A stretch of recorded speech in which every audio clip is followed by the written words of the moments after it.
Hello बच्चों, welcome to Unacademy. तो आज के इस वीडियो में हम लोग बात करने वाले हैं chapter number 5, that is arithmetic progression. बहुत ही सिंपल चैप्टर है, फॉर्मूला बेस्ड चैप्टर है। मुश्किल से इस चैप्टर के अंदर 3 फॉर्मूले होंगे, इन 3 फॉर्मूले के ऊपर पूरा चैप्टर खत्म है। ठीक है, अगर मैं वेटेज की बात करूं सीबीएसई, तो ये मान के चलो कि 6 से 7 नंबर इस चैप्टर का वेटेज है। कम से कम 6 मार्क्स के क्वेश्चन आपसे इस चैप्टर से पूछे जाते हैं, जिसके अंदर ये मान के चलो कि 2 एमसीक्यू आपके पास आएंगे और उसके बाद में एक क्वेश्चन डेफिनेटली या तो सेक्शन सी में पूछा जाएगा या सेक्शन ई में पूछा जाएगा, that is a case study. ठीक है, तो साथ साथ जब मैं क्वेश्चन आप लोगों को करवाऊंगा तो मैं आपको ये भी बताता जाऊंगा कि ये जो क्वेश्चन है वो किस सेक्शन में बन सकता है, कितने नंबर का बन सकता है। तो स्टार्ट करते हैं वीडियो को। Chapter number 5 arithmetic progression. तो सबसे पहले देखो, हम लोग जान लेते हैं कि जिस चैप्टर के बारे में यार हम लोग पढ़ने वाले हैं तो उसमें सीक्वेंस और प्रोग्रेशन दोनों में क्या डिफरेंस है। सीक्वेंस कब बोलेंगे, प्रोग्रेशन कब बोलेंगे। तो मैं आपके सामने देखो 2 एग्जांपल यहां पर रख रहा हूं। लेट सपोज मैंने यहां पर लिखा 2 सीरीज में यहां पर लिखी मैंने 2, 3, 5, 7, 11 डॉट डॉट डॉट। ठीक है, यहां एक सीरीज में लिखता हूं वापस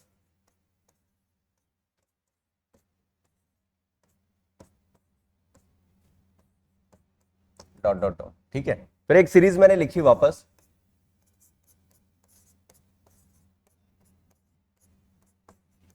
डॉट डॉट डॉट। ये 3 सीरीज मैंने आप लोगों के सामने लिखी। अब इन तीनों सीरीज को मुझे ये देख के बताना है कि यार कौन सा सीक्वेंस और कौन सा प्रोग्रेशन है। ठीक है, तो सीक्वेंस हम लोग उस सीरीज को बोलेंगे जिसके अंदर हम लोग nth टर्म को डिटरमाइन कर सकते हैं। क्या बोला मैंने, ध्यान से समझना कि सीक्वेंस उसको हम बोलेंगे जहां प्रोग्रेशन उस सीरीज को बोलेंगे जहां पर हम लोग nth टर्म को डिटरमाइन कर सकते हैं। जहां अगर हम nth टर्म निकाल पा रहे हैं तो दैट इज वो आपकी प्रोग्रेशन होगी, और जहां पर हम लोग ये नहीं बता सकते यार किसकी nth टर्म क्या होगी, तो वो हमारा सिर्फ एक क्या होगा, सीक्वेंस होगा। इससे पहले वाला एग्जांपल में अगर मैं बात करूं तो एक सीरीज है प्राइम नंबर की, जिसके अंदर 2, 3, 5, 7, 11, 13 डॉटेड इस तरह से जा रहा है आपका। अब अगर मैं आपसे ये पूछ लूं कि यार यहां पर इसमें मुझे बताओ कि 50 नंबर पे कौन सी टर्म आने वाली है, डायरेक्टली 50 नंबर पे कौन सी टर्म आने वाली है, अगर मैं आपसे ये पूछूं तो मुझे क्या करना होगा।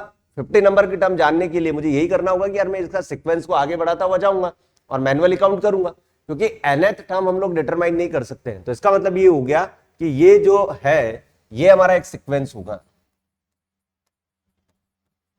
ये हमारा क्या होगा, एक सीक्वेंस होगा, बिकॉज इसके अंदर हम लोग nth टर्म को डिटरमाइन नहीं कर पा रहे हैं।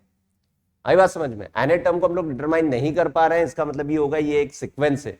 दूसरे वाला एग्जांपल में मैं चलता हूं। अगर मैं यहां पर बात करूं तो ध्यान से अगर आप लोगों को दिख रहा हो कि पहली टर्म को छोड़ के बाकी की जो टर्म है, जैसे ये जो 5 है, पहली और दूसरी टर्म को छोड़ के, तो ये 5 इन दोनों का एडिशन है। ऐसे 8 क्या आया, इन दोनों का एडिशन हो गया।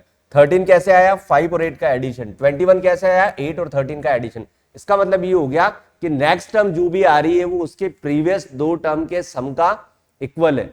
इससे पहले वाली जो नेक्स्ट टर्म होगी, अगर मैं यहां वाली टर्म की अगर बात करूं तो ये टर्म इन दोनों के ऊपर क्या करेगी, डिपेंड करेगी। इन दोनों के ऊपर क्या करेगी, डिपेंड।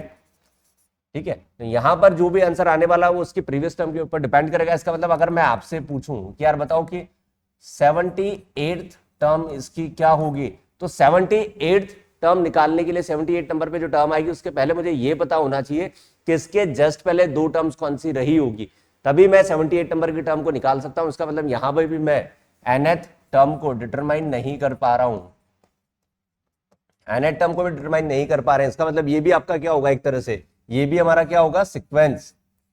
ये भी हमारा क्या होगा, सीक्वेंस होगा। तो स्टार्टिंग के जो दोनों एग्जांपल है वो सीक्वेंस के हैं। थर्ड एग्जांपल पे अगर मैं बात करूं, मैं अगर यहां पर चलूं, मैं अगर आपसे बात करूं कि यार ये जो थर्ड एग्जांपल है इसके अंदर पहली टर्म 2 है, फिर 4 है, फिर 6, फिर 8, 10, 12। तो एक पैटर्न मुझे समझ में आ गया कि पैटर्न तो मुझे दिख रहा है, साथ में मुझे ये दिख रहा है कि यार यहां पर जो है वो +2 है, ये भी +2 हो रहा है, ये भी +2 हो रहा है, ये भी +2 हो रहा है, ये भी +2 हो रहा है।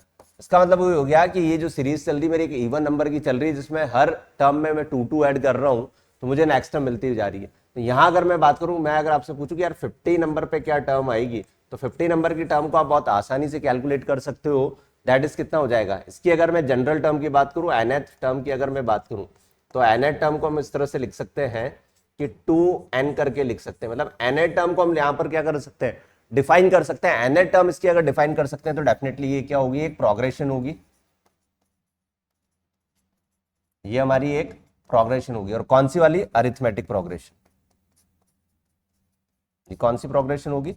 अरिथमेटिक प्रोग्रेशन होगी हमारी। तो यहां पर मैं अगर बात करूं कि 50 नंबर पे कौन सी टर्म आएगी, दैट इज 100 टर्म आएगी यहां पर। तो जहां हम लोग nth टर्म को डिटरमाइन कर सकते हैं दैट इज प्रोग्रेशन, और जहां nth टर्म को डिटरमाइन नहीं कर सकते हैं वो हमारा क्या होगा? सीक्वेंस होगा, सिंपल। तो ये डिफरेंस था आपका सीक्वेंस एंड प्रोग्रेशन के अंदर, ठीक है। तो आई थिंक ये वाला पार्ट आपको क्लियर हो गया होगा। तो जनरल बात हमें पता होनी चाहिए अर्थमेटिक प्रोग्रेशन को पढ़ने के पहले कि यार जो सीक्वेंस और सीरीज टाइप का हम लोग पार्ट पढ़ते हैं उसके अंदर सीक्वेंस किसको बोलेंगे, प्रोग्रेशन किसको बोलेंगे, ठीक है। नेक्स्ट बढ़ते हैं आगे की तरफ। जनरल टर्म क्या होती है? अब हमने ये तो जान लिया कि अर्थमेटिक प्रोग्रेशन में सीरीज किस तरह से लिखी जाती है, लेकिन उसको मुझे अगर जनरलाइज करना हो, एक जनरल फॉर्म बनानी हो कि यार दिखती कैसी है, अगर मुझे मान लो कि सीरीज एज्यूम भी करना पड़ जाए तो मैं जनरल टर्म उसकी क्या एज्यूम करूंगा? तो यहां पर जो इसकी जो जनरल टर्म्स होती हैं, ध्यान देना इधर, जनरल टर्म ये होती है सीरीज की, ये होती है आपकी, स्टार बना के मैं बता रहा हूं,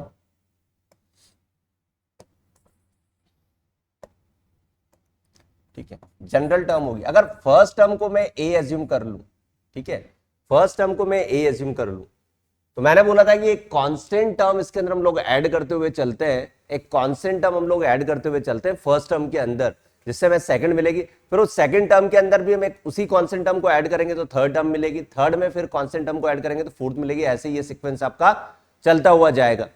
तो मैं बात करता हूं कि पहली टर्म अगर ए है तो अगली होगी आपकी ए प्लस डी, नेक्स्ट आपकी होगी ए प्लस 2d, नेक्स्ट आपकी होगी ए प्लस 3d। ऐसे करते करते मैं मान लेता हूं कि इसके अंदर अगर nth टर्म है तो a प्लस n-1 d आपकी लास्ट नंबर की टर्म होगी, ठीक है। जहां पर अगर मैं बात करूं कि ये जो a है इसको बोलते हैं फर्स्ट टर्म, इसको बोलते हैं फर्स्ट टर्म, ठीक है। d जो होता है वो होता है हमारा कॉमन डिफरेंस, d होता है हमेशा कॉमन डिफरेंस, ठीक है। n यहां होती है हमारी number of terms,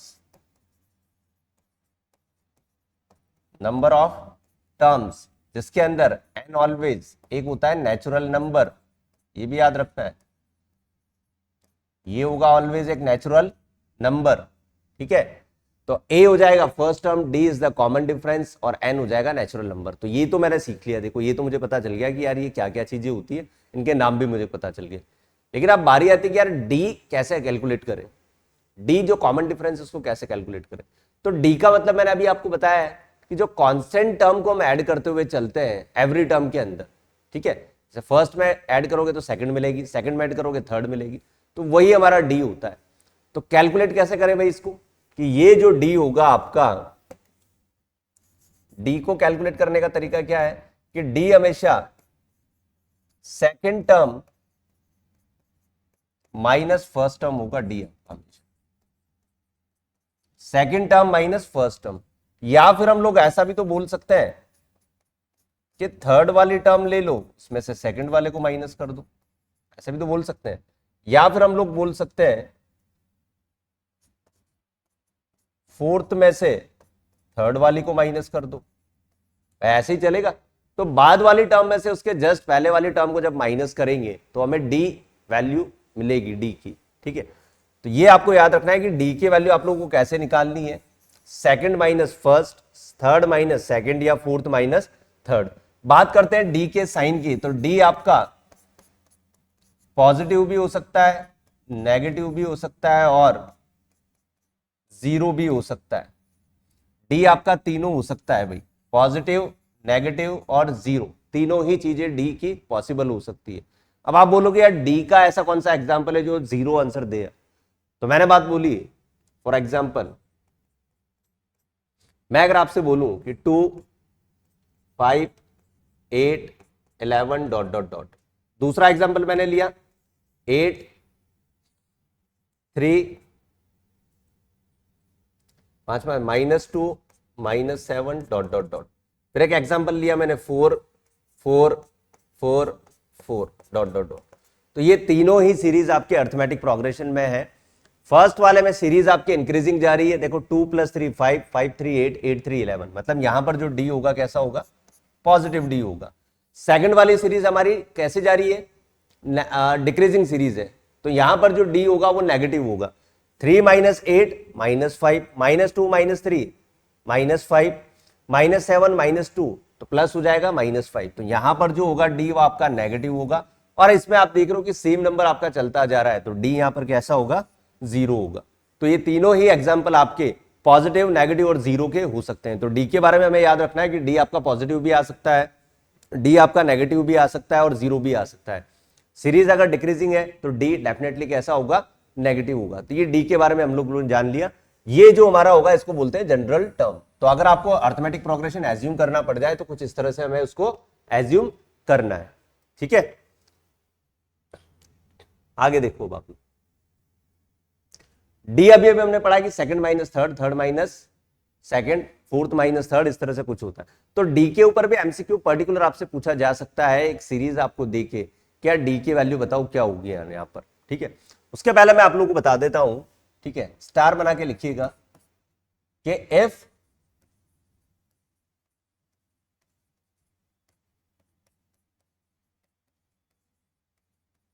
three numbers A B and C are in AP, AP का मतलब क्या, अर्थमेटिक प्रोग्रेशन।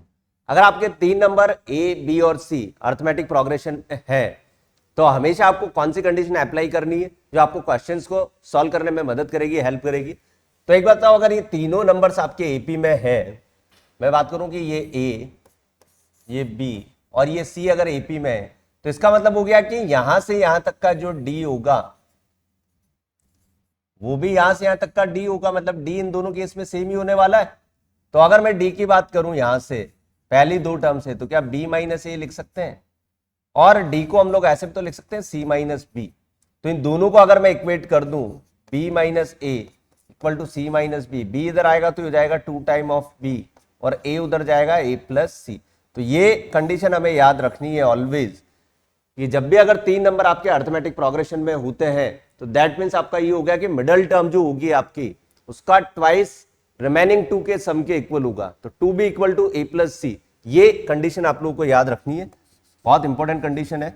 यहां से डेफिनेटली डायरेक्ट एक क्वेश्चन पूछा जाता है एमसीक्यू के अंदर, क्लियर ये, ठीक है। तो ये कंडीशन हमें याद रखनी है। If the 3 numbers are in AP then what is the value of k, इस तरह से आपको क्वेश्चन पूछा जाएगा वेरिएबल इंसर्ट करके। अभी हम लोग इस जो अप्रोच हम लोगों ने सीखी इसके ऊपर कंटिन्यूस अभी क्वेश्चंस करेंगे तो और बेटर क्लियर हो जाएगा कि किस तरह से क्वेश्चन को सॉल्व करना होता है। देखिए भाई यहां पे the common difference of the AP, 3 numbers आपको दिए हुए हैं इन टर्म ऑफ वेरिएबल, ये फर्स्ट, ये सेकंड और ये थर्ड। अगर ये तीनों एपी में है, ठीक है, ये तीनों एपी में ऑलरेडी दिया हुआ है, मुझे निकालना है कि इसका कॉमन डिफरेंस क्या होगा। तो मैं कॉमन डिफरेंस कैसे निकालूंगा भाई, डी जो होगा वो कैसा होगा आपका 1 minus P upon P minus 1 by P, यही होगा second term minus first term. तो जब आप इसको क्या करोगे, डी कैलकुलेट करोगे, यहां से जब आप लोग डी कैलकुलेट करोगे तो ध्यान से देखना, यहां अगर आप एलसीएम पी लेते हो तो ये हो जाएगा 1 माइनस पी, ठीक है, ये होगा 1 minus P upon P minus 1 upon P, तो ये हो जाएगा 1 माइनस पी और माइनस का 1, यही होने वाला है। तो जब यहां पर आप देखोगे कि 1 और 1 कैंसिल आउट हो गया, पी से पी भी हो गया, तो डी की जो वैल्यू आएगी दैट इज -1। बहुत ही सिंपल क्वेश्चन था, ऑप्शन नंबर सी इसका होगा, डी की वैल्यू इसकी आ जाएगी -1, जो कॉन्सेप्ट हमने लगाया second term minus first term. आप चाहो तो थर्ड माइनस फर्स्ट भी कर सकते हो, ये भी मैं आप लोगों को चेक करके बता देता हूं कि आंसर सेम ही आने वाला होता है। कि अगर आप लोग थर्ड माइनस सेकंड टर्म अगर करते हो तो हो जाएगा 1 minus 2p upon P, 1 minus P upon P. एल्सियम जब आप लोग पी लोगे यहां से तो ये हो जाएगा 1 माइनस 2p माइनस का 1 और प्लस का p हो जाएगा ये, ठीक है, प्लस का p हो जाएगा यहाँ पर। तो यहाँ पर हम लोग देखें यही है आपका 1 माइनस 2p अपॉन पी,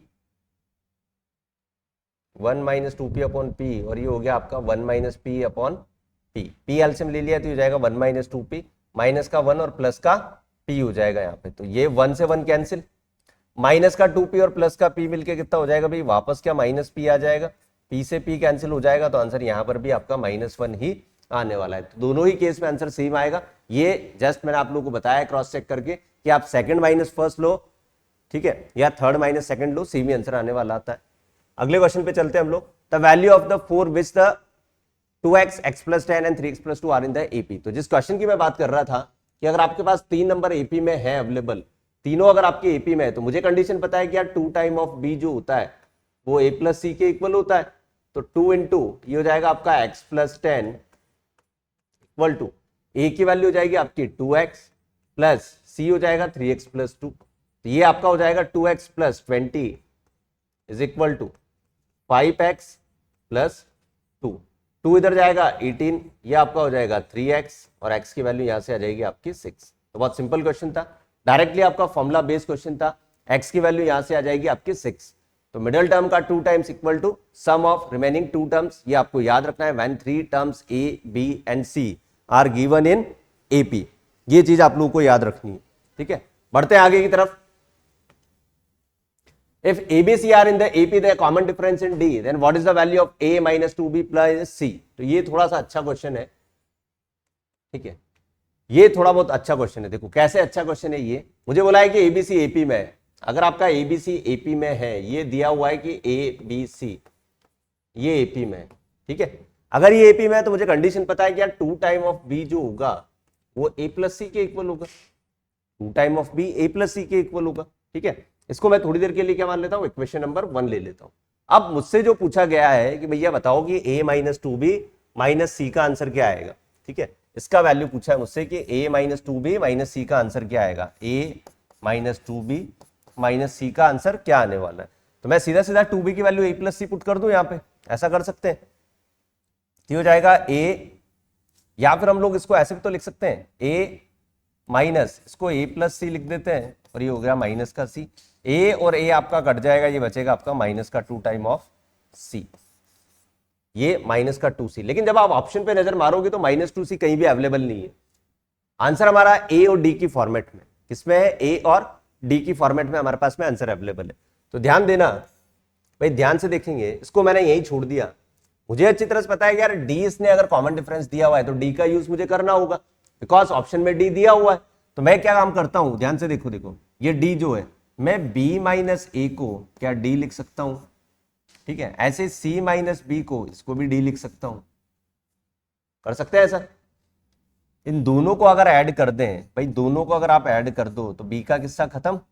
ये हो जाएगा आपका माइनस का a प्लस का c equal to 2d, minus का a प्लस का c इक्वल टू 2d। तो यहां से अगर मैं c की बात करूं तो यह c हो जाएगा आपका a प्लस 2d। c की वैल्यू कितनी आ जाएगी, a प्लस 2d। और मुझे पता है कि इसको सॉल्व करने पे माइनस का 2c आ रहा था, तो ये c की वैल्यू को मैं यहां अगर पुट कर दूं तो ये हो जाएगा माइनस 2a माइनस का 4d, जो मुझे बहुत अच्छे से ऑप्शन नंबर सी में नजर आ रहा है। तो सी इस क्वेश्चन का आंसर हो जाएगा। तो यहां पर थोड़ा सा अरेंजमेंट मुझे करना था, बिना अरेंजमेंट के ये क्वेश्चन नहीं हो सकता था, क्योंकि जो चीज हम लोग सॉल्व कर रहे हैं वो सी की फॉर्मेट में आ रही थी और सी में ऑप्शन अवेलेबल नहीं था। ऑप्शन अवेलेबल था आपका ए और डी की फॉर्मेट में, तो आपको अरेंजमेंट करके ए और डी में आंसर लेके आना था इसका, ठीक है।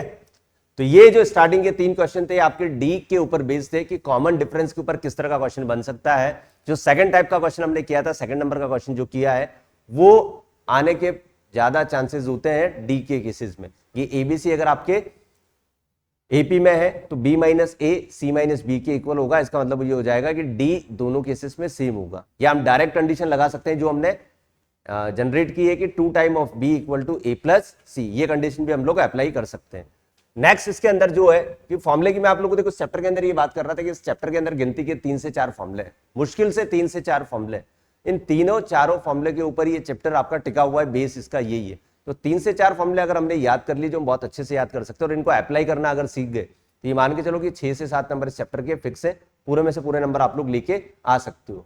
एनए टर्म की हम लोग बात करते हैं तो देखो इधर मैंने आप लोगों को बताया था कि जब मैंने इसकी जनरल टर्म लिखी थी, आपको पता होगी जनरल टर्म अगर मैंने लिखी है, मैंने बोला था वो ए प्लस डी, ए प्लस 2d, ऐसे करते करते आखिरी जो टर्म थी ए प्लस n माइनस 1d थी, ठीक है। ये अगर आपकी फर्स्ट टर्म है, ये सेकंड टर्म है, ये थर्ड टर्म है, ऐसे करते करते ये कौन सी आएगी, nth नंबर की टर्म आएगी। तो इसका मतलब ये हो गया कि ए एन जो होगा nth नंबर की टर्म वो यही होता है ए प्लस n माइनस 1 और d। यही होगा nth नंबर की टर्म। इसको याद रखना, ये आपका फॉर्मूला बन गया, ठीक है। ये nth नंबर की टर्म होगी, an equal to a plus n minus 1 D होगा यहाँ पर, जहां पर a आपका क्या होगा मैंने आपको बता ही दिया, फर्स्ट टर्म होगा, n is the number of term which is always natural number, and d is the common difference, जो पॉजिटिव नेगेटिव और जीरो तीनों ही हो सकता है। अब इसके अंदर देखो, यहां अगर आप लोगों ने ध्यान दिया हो कि यार पहली टर्म में a आया, सेकंड टर्म में d आया, फिर थर्ड टर्म में 2d आया, इसका मतलब ये हुआ कि जिस नंबर की टर्म मैं कैलकुलेट कर रहा हूं उसमें एक डी कम चल रहा है। तो इस बात का बहुत ध्यान रखना है, बहुत काम की चीज बताने वाला हूं मैं आपको, जो क्वेश्चन में मैक्सिमम यूज होगी, कि अगर आपसे बोल दिया जाए कि भैया बताओ कि फिफ्थ नंबर की टर्म को हम लोग कैसे लिखेंगे, फिफ्थ नंबर की टर्म को कैसे लिखेंगे, तो बार बार इस फॉर्मूले में एन की जगह फिफ्थ पुट नहीं करेंगे। हम ये जान चुके हैं कि जितने नंबर की टर्म हमें निकालनी है उससे एक कम डी हमें रखना है। तो फिफ्थ नंबर की टर्म अगर हमें निकालनी है तो ये हो जाएगा a प्लस 4d। अगर मुझे मान लो कि a 99 निकालना है तो a प्लस इसको लिखेंगे क्या 98d। अगर मान लो मुझे a 1000 नंबर की टर्म निकालनी है तो a प्लस 999d इसको लिखेंगे। तो ये इन टर्म्स को लिखने का तरीका होता है वेरी वेरी इंपॉर्टेंट, ये इंपॉर्टेंट है, ठीक है, ये इंपॉर्टेंट है, ये चीज हमें याद रखनी है। क्लियर ये, ठीक है भाई, ठीक। तो ये बातें हमें याद रखनी है इसके अंदर, कि जिस नंबर की टर्म हमें निकालनी है उससे एक कम डी हमें इसके अंदर रखना होता है। तो हमने nth टर्म का फॉर्मूला ड्राइव कर लिया भाई, ये nth टर्म का फॉर्मूला होता है, इसके अंदर कौन कौन सी चीजें क्या होती है ये भी हमने पता कर लिया। लेकिन इस क्वेश्चन की खास बात क्या होती है कि क्वेश्चन अगर आपसे ये पूछा जाए कि भाई टर्म आप मुझे बताओ तो सही, लेकिन कहां से बताओ, एंडिंग से बताओ, एंड से बताओ, तो उस केस में क्या सेम फॉर्मूला वर्क करेगा, फॉर्मूला सिमिलर ही दिखेगा आपको, लेकिन चेंजेस क्या आएंगे। तो चेंजेस के लिए मैं आपको बताता हूं कि ये जो फॉर्मूला है ये टर्म फ्रॉम स्टार्टिंग से कैलकुलेट करने का है, term from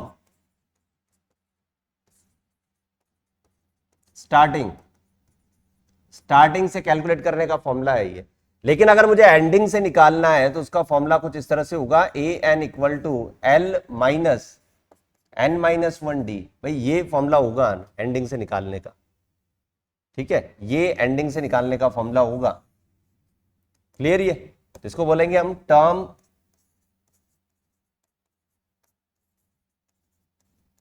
from ending. Ending का मेरा मतलब है कि जैसे एक सीरीज मैंने बोला कि यार 2 4 6 7 2 4 6 8 10 डॉट डॉट डॉट 98 तक गया। अब मैं बोल रहा हूं कि एंड से मुझे बताओ कि 10 नंबर पे कौन सी टर्म आएगी, तो आपको एंडिंग से काउंट करना है, ठीक है। तो एंडिंग से ये जो एल होगा, इस एल को हम लोग बोलेंगे लास्ट टर्म। ये जो एल होगा ये होता है आपका लास्ट टर्म, एल जो होगा हमारे पास में लास्ट टर्म होगा ये, ठीक है। एंडिंग में जो 98 लिखा हुआ है वो एल का काम करेगा। तो ये बात आपको याद रखनी है कि एंड से टर्म हमें गिवन है या स्टार्टिंग से पूछी है, इस क्वेश्चन में इसके अंदर विशेष आपको ध्यान रखना है क्वेश्चन के अंदर कि एंडिंग से पूछा है या स्टार्टिंग से आपसे पूछा है, ठीक है। तो ये दो फॉर्मूले आप लोगों को याद रखने हैं, ठीक है। जो 3 से 4 फॉर्मूले की मैं बात कर रहा था उसमें से मानो कि 2 फॉर्मूले हमारे यहाँ पर बन चुके हैं, जिसके अंदर आपको नोटेशन भी याद रखने हैं कि ए किसको बोलना है, डी किसको बोलना है, एल किसको बोलना है, करेक्ट, ठीक है। बढ़ते हैं आगे की तरफ, ठीक है, आगे की तरफ हम लोग बढ़ते हैं।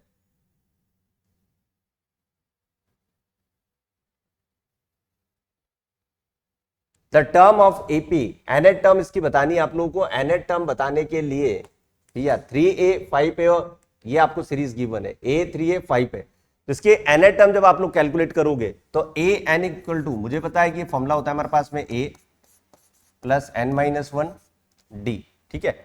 a का काम यहां पर खुद a कर रहा है, this is the first term, plus nth निकालना है तो n का काम n ही करेगा, और d के लिए इन दोनों को जब आप लोग सब्ट्रैक्ट करोगे तो आप यहां देख लो कि d जो आने वाला है दैट इज 2a आने वाला है, तो ये आपका 2a हो जाएगा।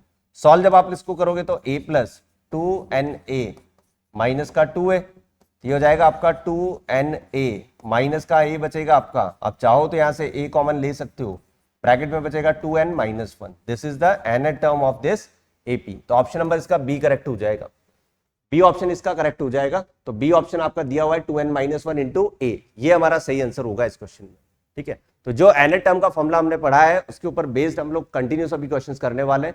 हर क्वेश्चन को आपको बहुत ध्यान से समझना है, वीडियो को पॉज करके देखना है कि पहले क्या आप लोग उस क्वेश्चन को कर सकते हो, देन उसके बाद आपको ट्राई करना है ये। ठीक है, बढ़ते हैं अगले क्वेश्चन की तरफ। The first term of AP is P and the common difference is Q. 10th number की टर्म क्या होगी? तो भैया अभी अभी आप लोगों को सिखाया है कि 10 नंबर की टर्म को हम लोग लिखते हैं a10 और ये होता है आपका a प्लस 9d। तो a का काम कौन कर रहा है? फर्स्ट टर्म के लिए p दिया हुआ है, d आपको दिया हुआ है q, तो 9q हो जाएगा। तो p प्लस 9q ऑप्शन में ढूंढो फटाफट से, p plus 9q option number C इसका करेक्ट आंसर हो जाएगा, p प्लस 9q। तो बहुत सिंपल क्वेश्चन है, ठीक है, बहुत सिंपल क्वेश्चन है ये। अगले क्वेश्चन पे चलते हैं। डी आपको दिया हुआ है, एन दिया हुआ है, ए एन दिया हुआ है। तो जो फॉर्मूला हमने पढ़ा हुआ है n equal to A plus N minus 1 D, तो इसके अंदर जितने भी वेरिएबल है उसमें से कोई भी एक वेरिएबल ये गायब कर देगा और बाकी के सारे आपको देगा। तो मैं अगर यहां से ध्यान से देख पा रहा हूं तो A N equal to A plus N minus 1 D के अंदर ए एन दिया हुआ है क्या भैया? 4 दिया हुआ है, ठीक है साहब, बिल्कुल सही है। ए की वैल्यू पूछी है इसने तो ए को ए रहने देते हैं। एन कितना दिया हुआ है? 7, तो 7 माइनस 1, और डी कितना दिया हुआ है इसने? -4। नेगेटिव नंबर्स को ब्रैकेट में लिखने की आदत डालोगे तो कभी भी आपकी गलती नहीं होगी, तो नेगेटिव नंबर को ऑलवेज आप ब्रैकेट में पुट किया करो। तो ये हो जाएगा आपका 4 is equal to A plus, ये हो जाएगा आपका 6 माइनस मल्टीप्लाई 4, तो ए की वैल्यू यहां से आ जाएगी आपकी 28 इस क्वेश्चन का करेक्ट आंसर हो जाएगा। तो आपने देखा कि सिंपल सा फॉर्मूला हमने अप्लाई किया, A N equal to A plus N minus 1 D, जहां पर ए को हमें कैलकुलेट करना था, एन गिवन था, ए एन गिवन था, डी गिवन था, सभी वैल्यूज को पुट करना है। सिर्फ और सिर्फ आपको कैलकुलेशन का ध्यान रखना है, साइन की गलती बिल्कुल भी नहीं करनी है। अगर आपने एक माइनस और प्लस की गलती कर दी तो ये मान के चलो कि पूरा क्वेश्चन आपका गलत हो जाएगा और ऑप्शंस मैच नहीं होंगे। ठीक है, सिमिलर क्वेश्चन वापस। अब आप देखो, इस क्वेश्चन को आपको करके ही नहीं देखना था, इस क्वेश्चन को आपको करके ही नहीं देखना था, मतलब पेन चलाने की भी जरूरत नहीं थी। मैंने आपको स्टार्टिंग में बताया था कि डी 0 तभी पॉसिबल है जब उस सीरीज के सारी टर्म्स कैसी हो? सेम हो, सिमिलर हो। तो डी इसने जैसे ही 0 बोला तो भैया इसने पूछा है कि ए एन कितना होगा, मतलब 101 नंबर पे क्या होगा। अब वो 101 क्या 1000000 ऐसा करते करते 1 करोड़ टर्म भी अगर पूछ ले तब भी वो 3.5 ही होगा, वो चेंज नहीं होने वाला। ठीक है, तो इसका ऑप्शन आ जाएगा आपका 3.5, दैट इज बी ऑप्शन, क्योंकि डी यहां पर हमारे पास में 0 है। तो कितने भी टर्म पूछ ले ऑलवेज क्या होगा इसमें? ऑलवेज 3.5 होगा आंसर, हमेशा 3.5 होगा। 101 पूछे या 1000001 कितने भी वो वैल्यू पूछ ले, हमेशा आंसर होगा इसका 3.5। तो बहुत आसान क्वेश्चन था ये। Which term of AP is 210? यहां से आपके पास दो तरह की प्रॉब्लम बनती है कि या तो एक तो आपको डायरेक्ट बोल दिया जाए कि 210 भैया बताओ कि कौन से नंबर पे आएगा जो इस क्वेश्चन में बोला गया है। एक एपी है 21, 42, 63, 84 इज 210, कौन से नंबर की टर्म 210 है? ठीक है, विच टर्म बोला है इसने, तो इसका मतलब ये हो गया कि आपको एन कैलकुलेट करना है। ठीक है, जैसा कि मैंने बोला था कि उस फॉर्मूले के अंदर जो अवेलेबल है n equal to A plus N minus 1 D, उसमें से कोई भी एक वैल्यू वो गायब कर देगा, बाकी सब आपको देगा। ठीक, यहां से अगर मैं बात करूं तो ए दिया हुआ है बिल्कुल 21, डी दिया हुआ है कितना भाई? ये भी 21 ही हो जाएगा। और ये जो 210 इसने बोला है कि कौन से नंबर की टर्म होगी, तो मैं मान लेता हूं कि ये nth नंबर की टर्म है, ये nth नंबर की टर्म है। मैंने मान लिया कि n नंबर पे आ रही होगी 210, वही मुझे निकालना है कि कितने नंबर पे आ रही। तो इन सब वैल्यूज को जब आप लोग पुट करोगे तो हो जाएगा 210 equal to A plus n मुझे निकालना है, डी कितना है भाई? 21 है। ठीक है, ये 21 इधर आएगा आपका, तो ये हो जाएगा माइनस करने पे 189 डिवाइडेड बाय 21 और प्लस का 1 करोगे तो n इक्वल टू आपका आंसर आ जाएगा 10। तो 10th नंबर पे टर्म आएगी भैया, ये 10th नंबर पे ये टर्म आपकी आने वाली है। ठीक है, ये कैसे किया मैंने? 21 को पहले इधर लेके आओगे तो सब्ट्रैक्ट करोगे तो कितना आएगा? 189, ध्यान से समझना। फिर ये 21 डिवाइड में, तो इसको डिवाइड में भेज दो, और फिर लास्ट में जब -1 को इधर लाओगे तो प्लस कर दिया। तो मैंने एक ही काम में, एक ही बार में सारा काम निपटा दिया इसका, करेक्ट। तो 10 इसका आंसर होगा। अब इसी क्वेश्चन को पूछने का दूसरा तरीका क्या हो सकता है कि check whether 210 is the part of the series और नॉट। आपको ये चेक करके बताना है कि 210 क्या सीरीज के अंदर आएगा क्या। तो अगर आपसे चेक करने वाला क्वेश्चन पूछे, मान लो आपसे बोले कि चेक करने के लिए बोले, तो कैलकुलेट तो क्या करना है? एन ही कैलकुलेट करना है आपको, और ये एन जो आना चाहिए ऑलवेज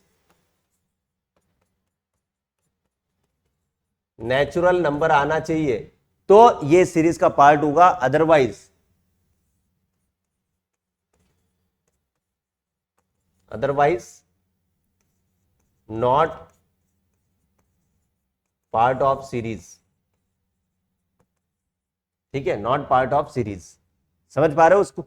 मैंने बोला कि जब आपसे चेक करने के लिए बोला जाए कि यार 210 क्या सीरीज के अंदर आएगा, तो आपने कायदे से वही फॉर्मूला लगाया, सेम फॉर्मूला, एन की वैल्यू कैलकुलेट करके देखी कि यार 10 आ रही है एन की वैल्यू, तो 10 इज ए नेचुरल नंबर, तो हम बोलेंगे डैश डेफिनेटली कि 210 जो है वो 10 नंबर पे आएगा, मतलब इस सीरीज का पार्ट होगा। लेकिन अगर आपका एन जो है, अगर ये आपका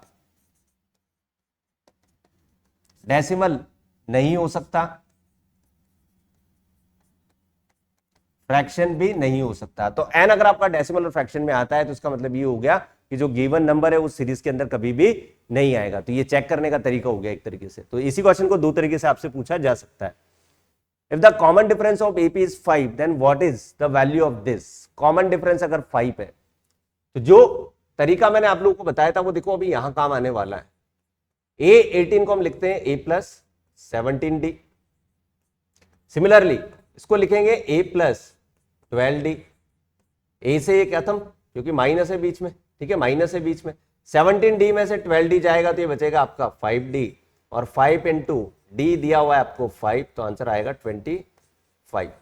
आंसर आएगा आपका 25। तो बहुत सिंपल क्वेश्चन है, ये भी सिंपल सा आपको जनरल टर्म के ऊपर क्वेश्चन पूछा गया था। ये एपी में ए दिया हुआ है, डी दिया हुआ है, n equal to 0, what is the value of n, कौन से नंबर की टर्म 0 होगी, ये इसने पूछा है। तो ए एन भैया आपको 0 दे दिया, तो सीधा सीधा फॉर्मूला वही लगेगा, A+n-1D इक्वल टू 0। ए दिया हुआ है 15, एन हमें निकालना है, डी की वैल्यू दी हुई है -3। वापस मैं बोलूंगा कि नेगेटिव नंबर को ब्रैकेट में पुट करो, इक्वल टू भाई 0। ठीक है, तो यहां से 15 इक्वल टू 3 उधर जाके पॉजिटिव हो जाएगा n-1, तो n की वैल्यू आ जाएगी आपकी 15/3 प्लस का 1, तो n आ जाएगा आपका 6 इसका आंसर होगा। तो n की वैल्यू आ जाएगी 6, करेक्ट। तो जितने भी अभी तक अपन ने क्वेश्चन किए हैं एन टर्म के ऊपर बहुत सिंपल क्वेश्चंस आएंगे, और ये मान के चलो कि सीबीएसई बोर्ड में भी इसी तरह के क्वेश्चंस आपके पूछे जाते हैं। ठीक है, बढ़ते हैं आगे की तरफ। The fourth term of the end of this AP. तो मैं आपसे बात कर रहा था स्टार्टिंग में, मैंने आपको बोला था कि क्वेश्चन में आपको जरूर दिया जाएगा कि आपको टर्म स्टार्टिंग से निकालनी है, एंडिंग से निकालनी है। अगर एंडिंग से निकालनी है तो क्वेश्चन के अंदर मेंशन करेगा कि एंड से टर्म कितनी होगी भैया, एंड से टर्म कितनी होगी। तो जो सीरीज आपको गिवन है -11, -8, -5 डॉट डॉट डॉट, ये दिया हुआ है 49। तो यहां पर जो है ये मान के चलो कि ये जो है ये आपका करेगा एल का काम, तो एल दे दिया आपको 49। ठीक है, ए की वैल्यू दे दी इसने -11, डी आपका हो जाएगा -8 और माइनस माइनस तो प्लस का 3 हो जाएगा, ये डी आपका +3 हो जाएगा। एन अब आपको निकालना है, यही पूछा है इसने कि फोर्थ टर्म क्या होगी, fourth term from the end, तो आपको निकालनी है a fourth term from the end. ठीक है, ये निकालनी, तो A N equal to L -n-1d, यही होगा। तो एल की जगह लिखेंगे हम 49 माइनस ये हो जाएगा 4 - 1 और डी दिया हुआ है आपको 3, तो 3 3 9, तो ये आ जाएगा 40। तो इसका मतलब हो गया कि एंड से जो फोर्थ नंबर पे टर्म आएगी वो दैट इज कितनी आएगी, 40 आपकी आने वाली है। तो एंडिंग से भी क्वेश्चन आता है, इसका क्वेश्चन का जरूर ध्यान रखिएगा, इस फॉर्मूले को ध्यान रखिएगा। यहाँ ध्यान रखना है विशेष आपको कि यहाँ माइनस होता है ना कि प्लस होता है, करेक्ट। बढ़ते हैं आगे। The next term of the AP, MCQ में इस तरह का क्वेश्चन भी आपसे पूछा जा सकता है, भैया बताओ इसकी नेक्स्ट टर्म क्या होगी। तो अगर आप ध्यान से देखो कि नेक्स्ट टर्म के लिए मुझे डी पता होना चाहिए सबसे पहले, कि आगे की टर्म की निकालने के लिए मुझे डी पता होना चाहिए। तो अगर मैं यहां पर डी की बात करूं तो डी आपका आएगा √28 माइनस √7, लेकिन √28 में से √7 तो माइनस होता ही नहीं है, आप ही बोलोगे। तो मैं आपको बोलूंगा कि यार √28 को हम लोग ऐसे भी तो लिख सकते हैं, क्या 4 × 7 मतलब 2√7 भी तो लिख सकते हैं इसको। यस बिल्कुल, अब तो माइनस हो जाएगा, तो 2√7 में से ही जाएगा तो √7 बचा आपका, इसका मतलब डी आपका √7 आ गया। तो नेक्स्ट जो टर्म आएगी वो √63 में √7 ऐड करना पड़ेगा। फिर आप बोलोगे कि ऐसा तो कोई ऑप्शन ही नहीं है यार कि √63 + √7, तो मैं आपसे फिर वापस बोलूंगा कि यार √63 को आप 9 × 7 मतलब 3√7 लिख सकते हो, प्लस ये हो गया √7, तो 3√7 और ये हो जाएगा 4√7। ठीक है, फिर चक्कर पड़ गया कि यार बोलोगे आपने सर आंसर तो निकाल दिया लेकिन मैच तो हो ही नहीं रहा वो, तो 4√7 को मैं आपसे बोलूंगा कि यार सारे नंबर अगर रूट के अंदर आ रहे हैं तो इस 4 को अगर मैं रूट के अंदर ले जाऊंगा तो क्या ये स्क्वायर बन के जाएगा, तो 4 का स्क्वायर होता है 16 इंटू 7। तो अब आपका ऑप्शन मैच हो जाएगा, दैट इज 112। ठीक है, 112। तो ऑप्शन नंबर डी इसका आ जाएगा, 112 इसका करेक्ट आंसर हो जाएगा। ठीक है, बढ़ते हैं आगे की तरफ। Find A and B so that the numbers are in AP. तो बहुत अच्छा क्वेश्चन है। इस सीरीज के अंदर कुछ जगह आपसे नंबर्स गायब कर दिए, वेरिएबल डाल दिए गए हैं, तो आपसे बोला है कि ए और बी आपको बताना है इस क्वेश्चन में क्या होगा। तो सीरीज जो आपको गिवन है ए 7 बी और 23। ठीक है, 23। अगर मैं स्टार्टिंग में यहां इन तीनों की बात करूं, स्टार्टिंग से इन तीनों की अगर मैं बात करूं, इन तीनों की, ये तीनों एपी में है, तो मैं ऐसे बोलूंगा कि यार 7 माइनस ए जो होगा वो बी माइनस 7 के इक्वल होना चाहिए। और अगर मैं एंड के तीनों की अगर बात करूं तो मैं बोलूंगा कि b माइनस 7 जो होगा वो 23 माइनस बी के इक्वल होना चाहिए। तो यहां से b निकल जाएगा, देखो चेक करो, ये हो जाएगा 2b इक्वल टू 30। b की वैल्यू आ जाएगी कितनी भाई, 15। b अगर आपका 15 है तो ये हो जाएगा 7 minus A equal to 15 minus 7। तो 7 minus A is equal to ये बचेगा 8। a की वैल्यू आ जाएगी आपकी -1, a -1 आ जाएगा, b आपका आ जाएगा 15। तो बहुत सिंपल क्वेश्चन था। स्टार्टिंग में जो कॉन्सेप्ट हमने पढ़ा था कि 3 टर्म्स अगर आपकी एपी में है तो क्या कंडीशन लगेगी। अब आप बोलोगे इसमें तो 4 टर्म दी हुई है, तो मैंने ये बोला कि स्टार्टिंग की 3 ले लो, बाद वाली 3 ले लूं मैं। 3 टर्म्स की बोला उसने, तो कोई भी 3 आप ले सकते हो, लेकिन वो सिक्वेंस वाइज होनी चाहिए। ऐसा नहीं कि आपने ए ले लिया, बी ले लिया और 23 ले लिया, या आपने ए 7 और 23 ले लिया, ऐसा बिल्कुल भी नहीं होना चाहिए। कंटिन्यूस होनी चाहिए, सिक्वेंस वाइज होनी चाहिए। ठीक है, इसने बोला कि show that the terms are in AP. तो अगर ये एपी में है तो इसका मतलब मैं ऐसा बोल सकता हूं कि या तो दोनों का मैं डी बराबर कर दूं कंटिन्यूस, इन दोनों का डी और इन दोनों का डी इक्वल होना चाहिए। या ये 3 टर्म्स अगर मैं इसको एज्यूम करूं तो 2b equal to a plus C, ऐसा भी हम लोग कर सकते हैं। तो अगर मैं इसको इस तरह से लिखूं कि भैया अगर एपी में है तो मैं मान लेता हूं कैपिटल ए जो होगा वो a माइनस बी का स्क्वायर होगा, कैपिटल बी को मैं ले लेता हूं a square plus B square, और कैपिटल सी को हम लोग ले लेते हैं ए प्लस बी का होल स्क्वायर। ठीक है, अब इसने बोला है कि यार ए बी और सी जो है वो एपी में है, तो बिल्कुल सही बात है। अगर ये एपी में है तो मैं ऐसा बोल सकता हूं कि 2 टाइम ऑफ बी जो होगा वो ए प्लस सी के इक्वल होना चाहिए। तो वेरीफाई कर लेते हैं इस रिजल्ट को। तो 2 into A square plus B square equal to ये हो जाएगा ए माइनस बी का स्क्वायर, और ये हो जाएगा आपका ए प्लस बी का स्क्वायर। अब आइडेंटिटी सबको पता होती है यार, ए माइनस बी का स्क्वायर होता है ए स्क्वायर माइनस का 2ab प्लस का बी स्क्वायर।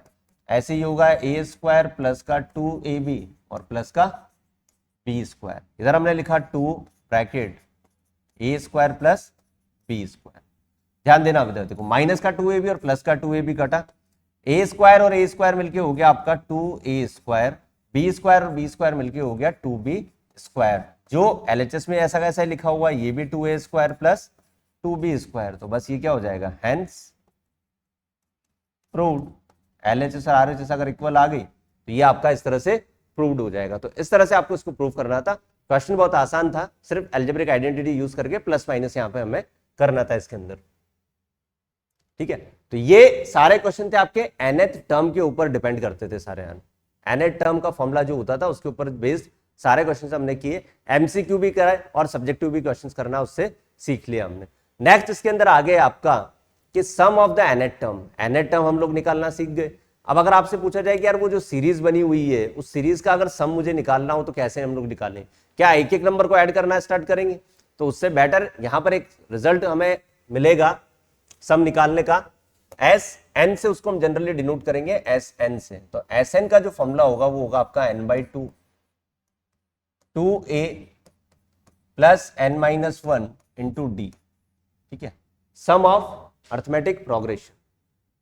ठीक है, n/2 2a plus n-1 D, ये हमारे पास में एक सम का फॉर्मूला होगा जिसके अंदर n अगेन रिप्रेजेंट करेगा नंबर ऑफ टर्म को, a is the first term, d is the common difference. ठीक है, यहां पहला कंफ्यूजन बच्चों को ये होता है कि nth टर्म के अंदर a प्लस n-1 डी था, लेकिन यहां पर 2a है। तो विशेष ये याद आपको रखना है कि यहां पर 2a आता है और वहां पर a आता है। एक फॉर्मूला और होता है इसका, अगर मैं आपसे बात करूं और लगा के, तो एस एन को शॉर्ट में हम लोग इस तरह भी लिख सकते हैं कि n/2 ये हो जाएगा आपका a प्लस एन। ये दोनों ही फॉर्मूले आपको याद रखने हैं, दोनों का अपना अपना यूज है कि आपको डेटा क्या गिवन है। अगर आपको फर्स्ट टर्म, लास्ट टर्म और n गिवन है तो आप ये वाला फॉर्मूला लगाओ, अदरवाइज ऊपर वाला आप लोग ये फॉर्मूला लगा सकते हो। तो ये दोनों ही फॉर्मूले nth टर्म के सम के फॉर्मूले। आगे बात समझ में, ठीक है। उसके बाद में अगर मैं आपसे बात करूं, कुछ जनरल पॉइंट्स को अगर डिस्कस करूं मैं, इंपॉर्टेंट पॉइंट्स, यहां पर हमारे फॉर्मूले खत्म होते हैं। जैसा कि मैंने बोला 3 से 4 फॉर्मूले, तो ये सारे फॉर्मूले हमारे खत्म हो चुके हैं। इस क्वेश्चन चैप्टर के अंदर जितने ज्यादा से ज्यादा आप लोग क्या करोगे, क्वेश्चंस की प्रैक्टिस करोगे, उतना ही परफेक्शन आता जाएगा। मैं फिर बोल रहा हूं कि फॉर्मूला बेस्ड चैप्टर है पूरा, ये है फॉर्मूले की प्रैक्टिस आपको करनी है। जितने ज्यादा क्वेश्चन करोगे फॉर्मूले ऑटोमेटिक आपको याद हो जाएंगे और क्वेश्चंस आप लोग आसानी से कर सकते हो, ठीक है। इंपॉर्टेंट पॉइंट्स में पहला जो पॉइंट अगर मैं बात करूं, सम ऑफ नेचुरल नंबर की, सम ऑफ नेचुरल नंबर,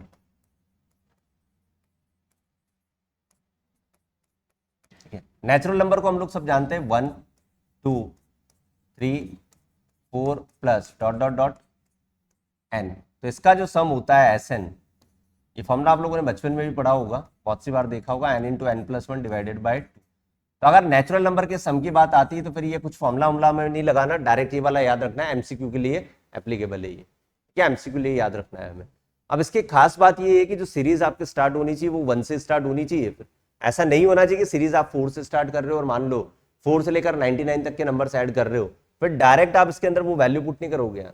ऐसा नहीं कि स्टार्टिंग के 3 हटा दिए आपने, तो 99 में से 3 माइनस करोगे तो 96 आ जाएगा, एन की जगह 96 पुट कर लो, तो वो रॉन्ग आंसर देगा आपको। ये तभी एप्लीकेबल है जब सीरीज आपकी 1 से स्टार्ट हो रही हो, ठीक है। तो पहला पॉइंट तो आपको याद रखना है। दूसरा पॉइंट कि कोई भी सीरीज में, जैसे मान लो सीरीज मैंने लिखा A1 A2 A3 A4 dot dot dot AN-1 और AN, ये मेरी एक सीरीज है जो एपी के अंदर है, ठीक है। मैंने मान लेता हूं कि ये सीरीज है एपी में।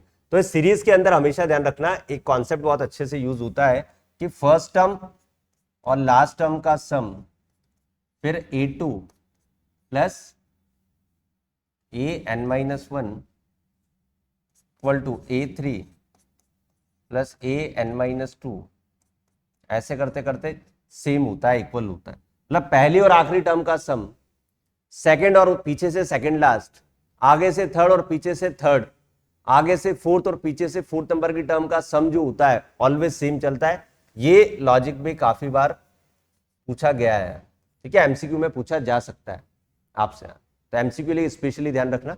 सब्जेक्टिव में तो वैसा इसका कोई विशेष क्वेश्चन बनेगा नहीं, लेकिन एमसीक्यू लिए बी प्रिपेयर रहना। वैसे हम लोग प्रीवियस जो कॉन्सेप्ट हमने पढ़े उससे भी कर सकते हैं, लेकिन जो सबसे फास्ट रिजल्ट देगा वो आपका इस कॉन्सेप्ट से देगा, ठीक है। तो ये हमारे फॉर्मूले थे एसएन के। एसएन के अंदर अब आपको देखो कि इस चैप्टर के अंदर 2 चैप्टर का विशेष यूज होता है एसएन वाले क्वेश्चंस में जनरली। पहला चैप्टर है आपका पेयर ऑफ लीनियर इक्वेशन, जिसमें 2 वेरिएबल बनकर उन दोनों को एलिमिनेशन से हमें सॉल्व करना पड़ सकता है, तो एलिमिनेशन मेथड भी हमें आना चाहिए अच्छे से।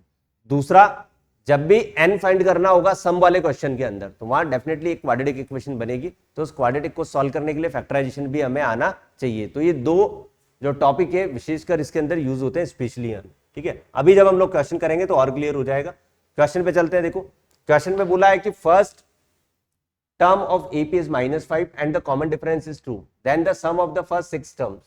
पहली 6 टर्म का सम क्या होगा, इसका मतलब मुझे S6 निकालना है एक तरीके से।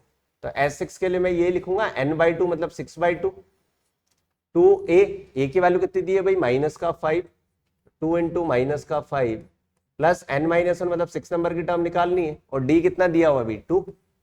सॉल्व कर लेते हैं इसको, ये कितना हो जाएगा 3 माइनस का 10 और प्लस का 10, तो ये कितना आ जाएगा 0। ये आ जाएगा आपका 0, क्योंकि यहां पर -10 + 10 0 हो जाएगा, 0 इंटू 3 0 ही होगा, ठीक है। तो बहुत सिंपल क्वेश्चन था, डायरेक्ट फॉर्मूला बेस्ड क्वेश्चन था। अगला क्वेश्चन देखेंगे, the sum of the first 16 term of this AP. एक एपी आपको दे दी गई है और उसके पहले 16 टर्म का सम आपको निकालना है।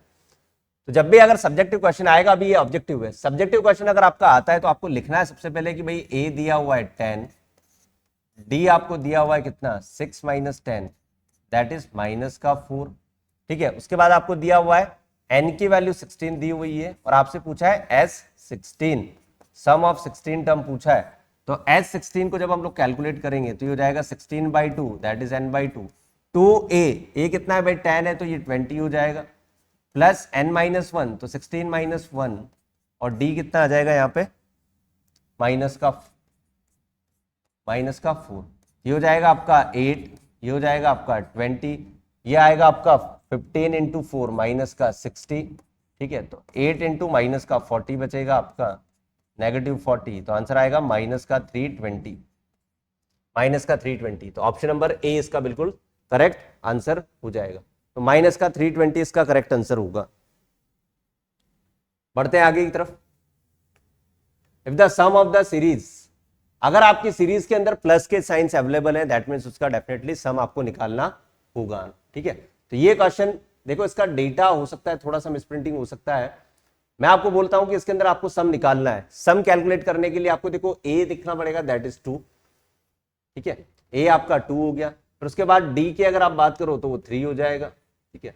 सम ऑफ द सीरीज इसने बोला है 60100, तो एसएन दिया उसने 60100। नंबर ऑफ टर्म पूछिए, एन इसके अंदर इसने पूछा है।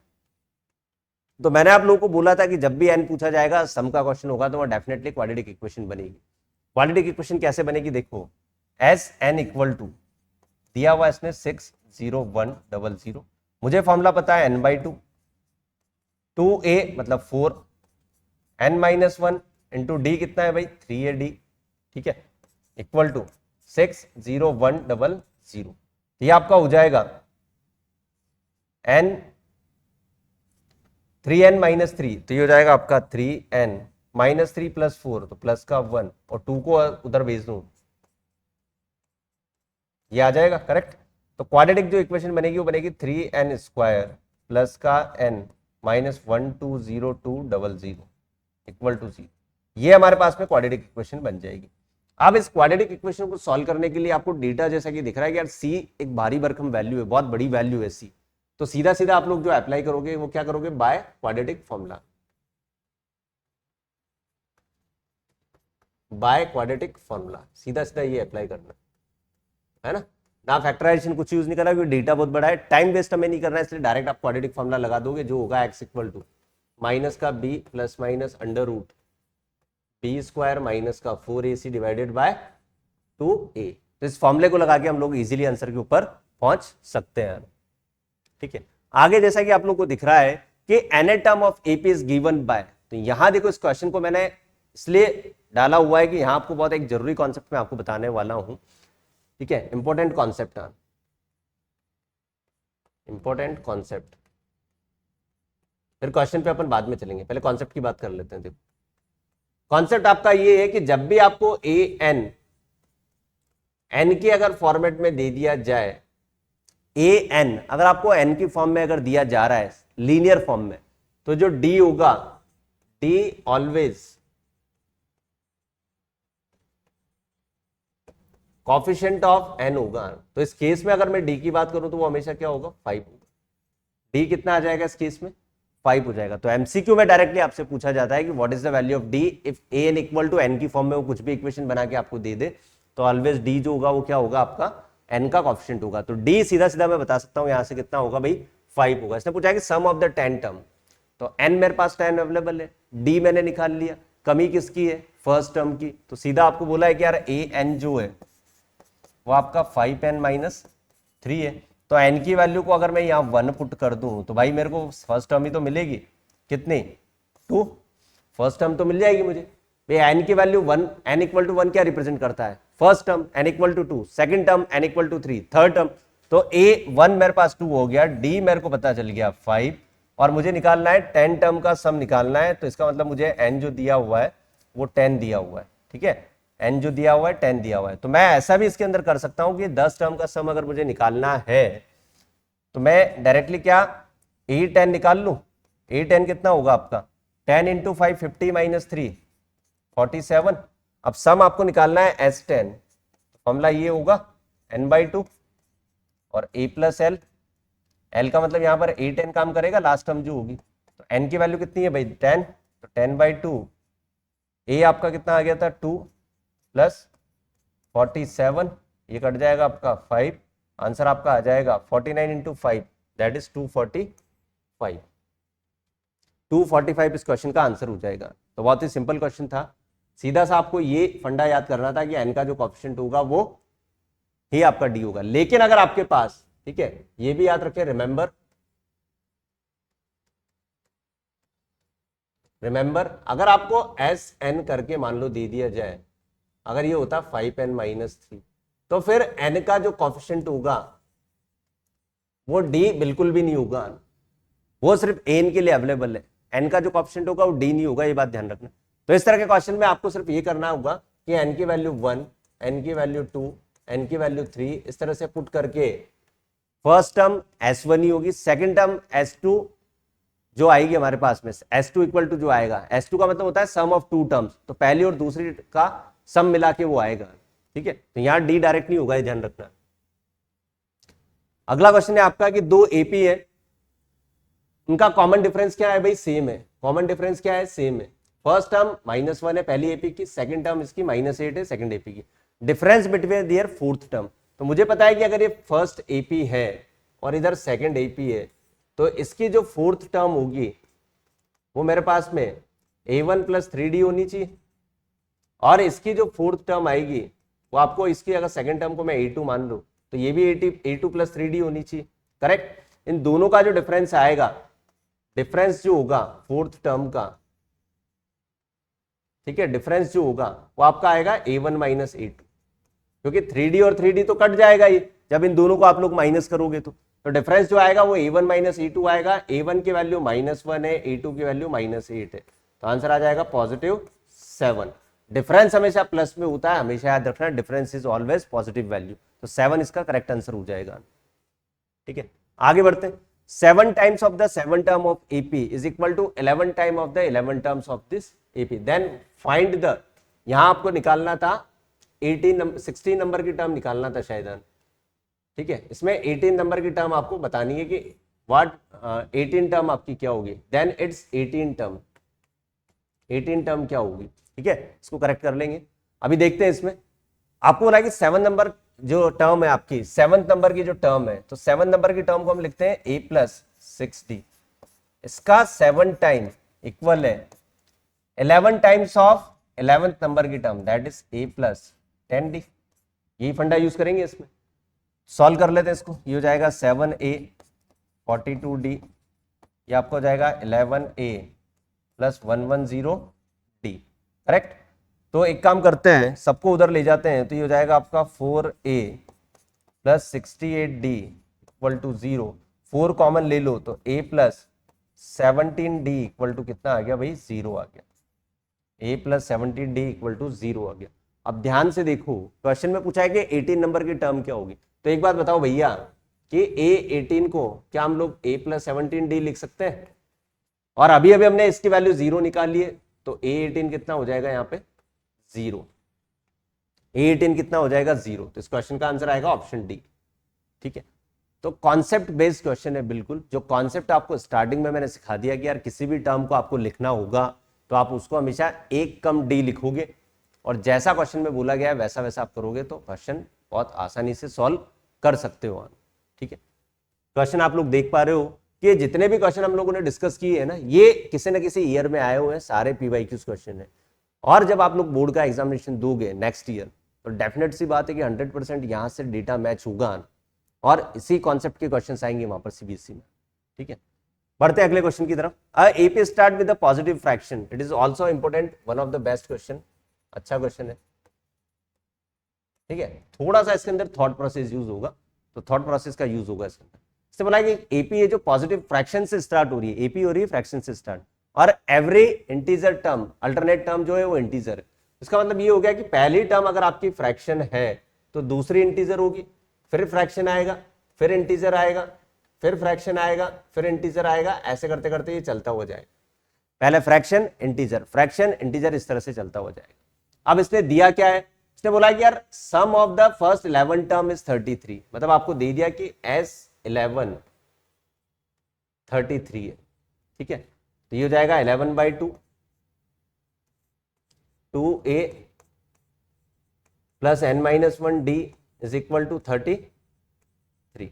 11 से ये कट, नंबर 3 टाइम्स, ये आपका हो जाएगा 2a, ठीक है। 11 बोला है तो यहाँ 11 कर लो इसको, 11 टर्म इसने बोला है, ये हो जाएगा 10d इक्वल टू 6।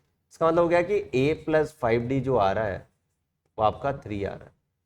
ये एक डेटा जो हमें दिया हुआ था उससे हमने सॉल्व कर लिया यहाँ तक कि भैया a प्लस 5d जो होगा डेफिनेट सी बात है वो 3 हो गया। अब आप इसको ध्यान से देखो, जो चीज मैंने आपको बताई है ना, बहुत पते की चीज बताई, बहुत काम की चीज बताई है आप लोग कि किसी भी टर्म को हम लोग कैसे लिखते हैं, एक कम करके डी करके लिखते हैं। ये बहुत काम की चीज है, ये मान के चलो इस चैप्टर के लिए रामबाण है। a प्लस 5d अगर आप ध्यान से देखो तो a प्लस 5d क्या रिप्रेजेंट कर रहा है, a प्लस 5d क्या रिप्रेजेंट कर रहा है, ये रिप्रेजेंट कर रहा है भैया 4th नंबर की टर्म को, 6 नंबर की टर्म को, ये रिप्रेजेंट कर रहा है 6 नंबर की टर्म को जो कि 3 है। आई बात समझ में, क्या है ये 6 नंबर की टर्म को रिप्रेजेंट कर रहा है जो कि 3 है। इसका मतलब ये हो गया कि भैया 6 नंबर की टर्म जो आ रही है 1 2 3 4 5 6, ये वाली जो टर्म है ये 6 है, तो इसका मतलब ये इंटीजर होनी चाहिए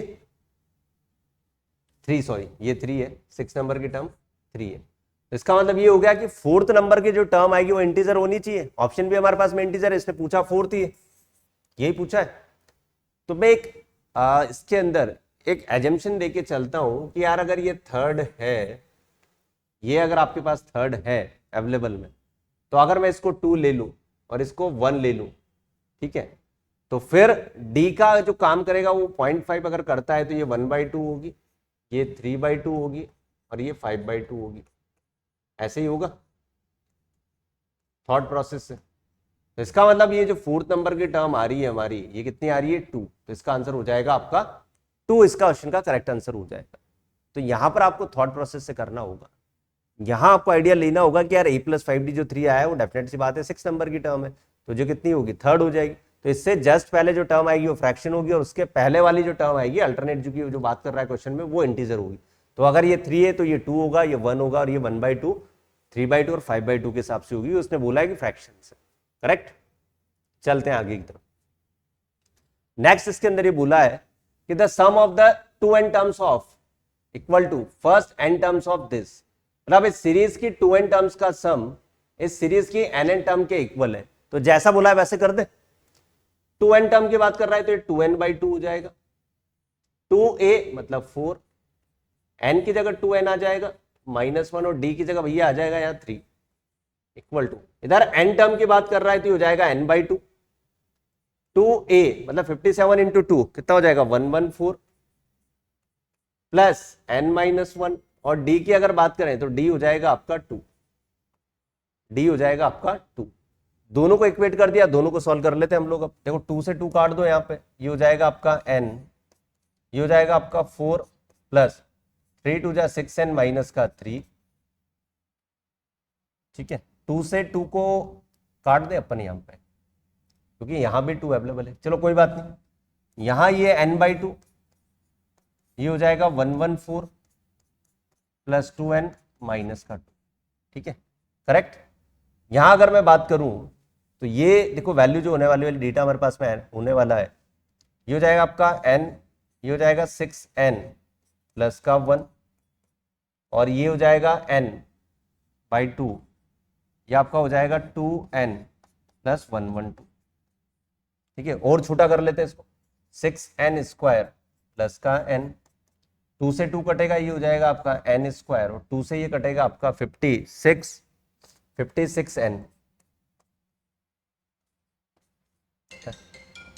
56n, ठीक है।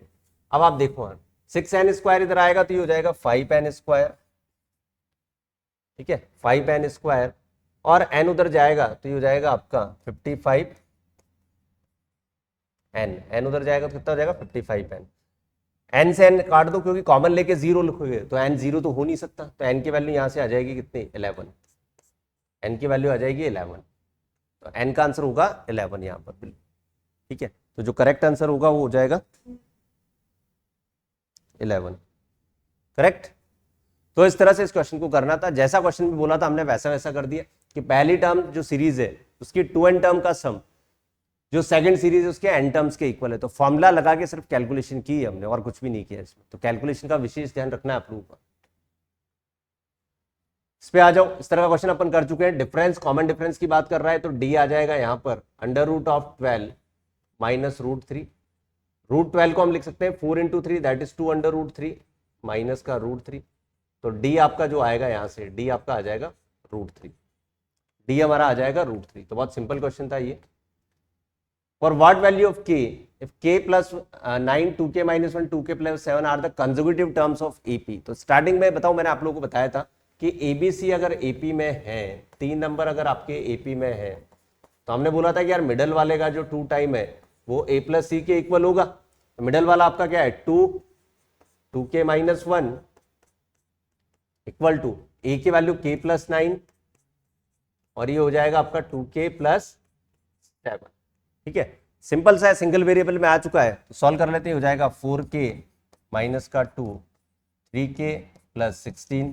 ठीक है, k इधर आएगा और 2 उधर जाएगा तो k की वैल्यू आ जाएगी 18।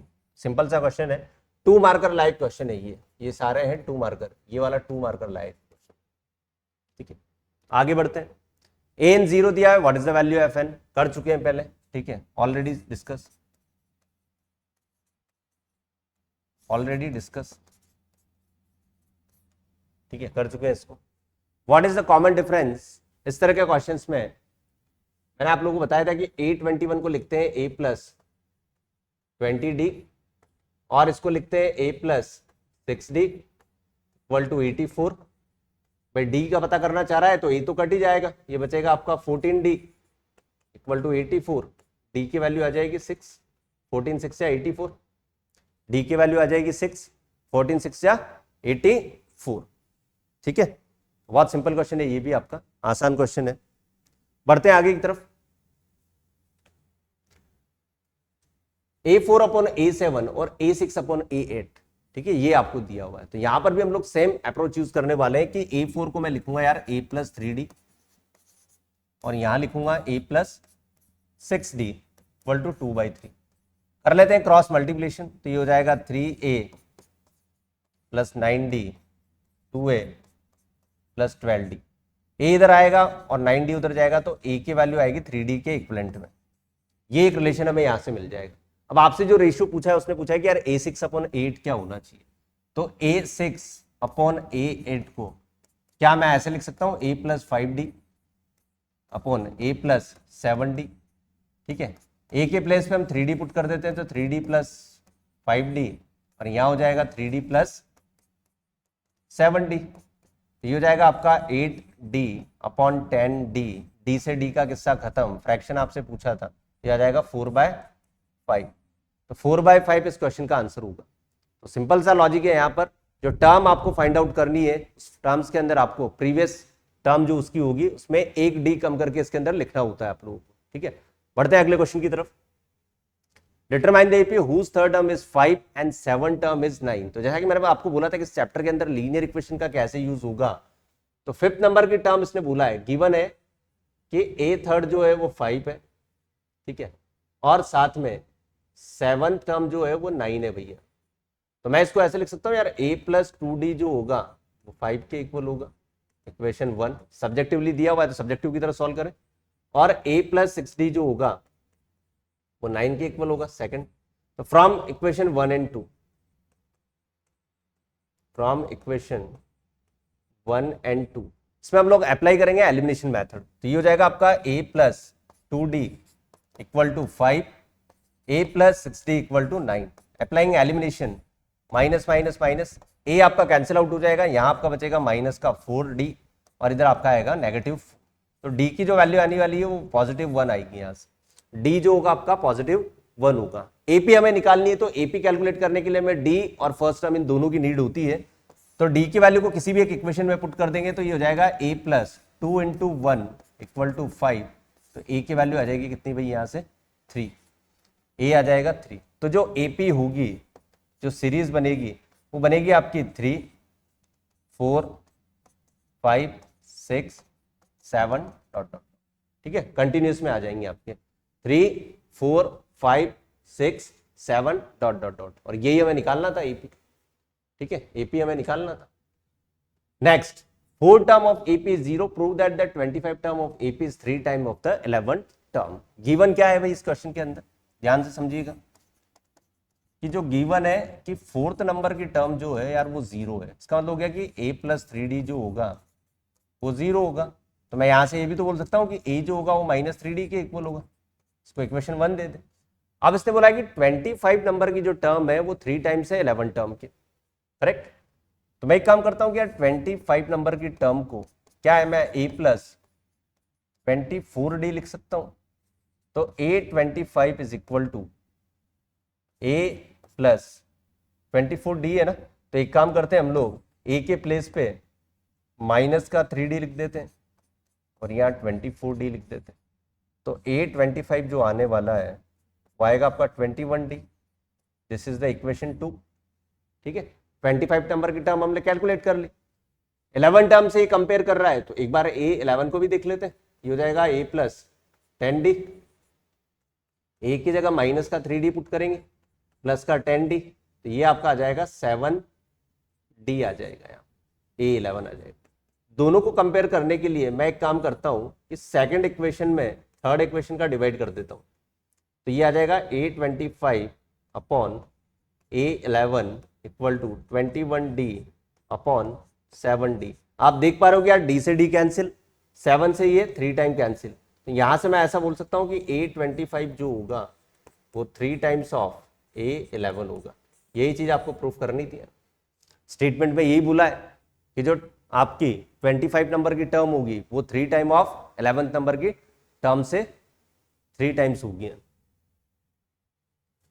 मिडिल टर्म की बात करते हैं। देखो ये भी एक अच्छा क्वेश्चन है। मिडिल टर्म के बारे में जनरली आपने देखा होगा, जब आप डेटा वाला पार्ट करते हो जिसके अंदर मीन मीडियन वाला पार्ट आप लोग जब सॉल्व करते थे, तो एक बात बताओ कि एक सीरीज के अंदर आप मीडियन जब निकालते थे तो वो n के ऊपर डिपेंड करता था कि n अगर आपका ऑड है तो n+1 divided by 2 middle term होगी। अगर n हमारे पास में ऑड आता था तो जो मिडिल टर्म है, एम्प्टी टर्म है, वो n+1 बाई 2 th नंबर की टर्म थी, ठीक है। यही होता था हमारे पास। तो हमारे केसेस में यहाँ पर n जनरली मान के चलो कि ऑड डेफिनेटली आएगा ही आएगा। यहाँ पर a आपको दिया हुआ है 6, d की अगर मैं बात करूं तो वो दिया हुआ है 7, a n की अगर मैं बात करूं तो वो 216 हो जाएगा, ठीक है। तो a n इक्वल टू 216 अगर है, ये हो जाएगा a plus n-1 d equal to 216।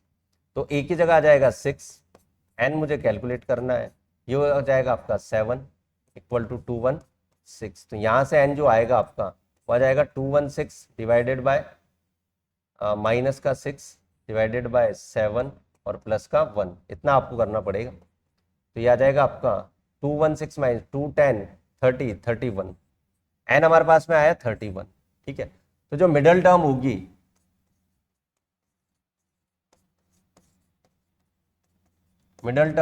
वो आपकी होगी 16th नंबर की, क्योंकि 31 प्लस 1/2 करोगे 32/2 देखिए 16 नंबर की टर्म होगी। लेकिन वो मिडिल टर्म होगी क्या ये हमें बताना है। ये नहीं बताना कि 16 नंबर पे आएगी, ये तो हमने निकाल लिया, लेकिन होगी क्या। तो 16 नंबर की टर्म को हम a16 को हम लिखेंगे a प्लस 15d। भाई a आपका 6 है, 15 इंटू डी आपका 7 है, तो ये आपका हो जाएगा 121 111 सो 111 है ना, 111। ये हमारा क्या होने वाला है, मिडिल टर्म हो जाएगी जो कि 16 नंबर पे आएगी। तो ये भी एक one of the best question है, अच्छा क्वेश्चन है, सीबीएसई में पूछा जा सकता है, ठीक है। बढ़ते हैं आगे की तरफ। How many terms of an AP whose first and fifth terms are -14 and 2 respectively and the last term is 62।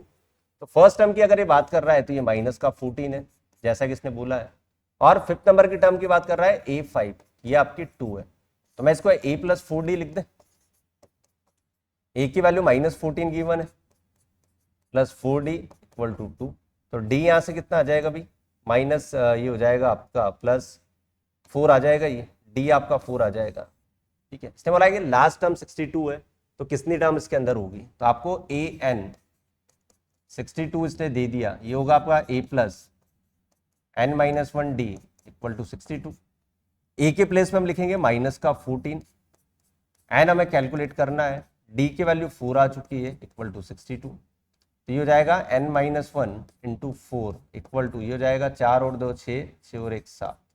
तो n इक्वल टू आ जाएगा 76/4 +1, तो n आ जाएगा 20। ठीक है, ये 19 बार कटेगा, n आ जाएगा 20, तो 20 इसके अंदर टर्म्स होगी टोटल।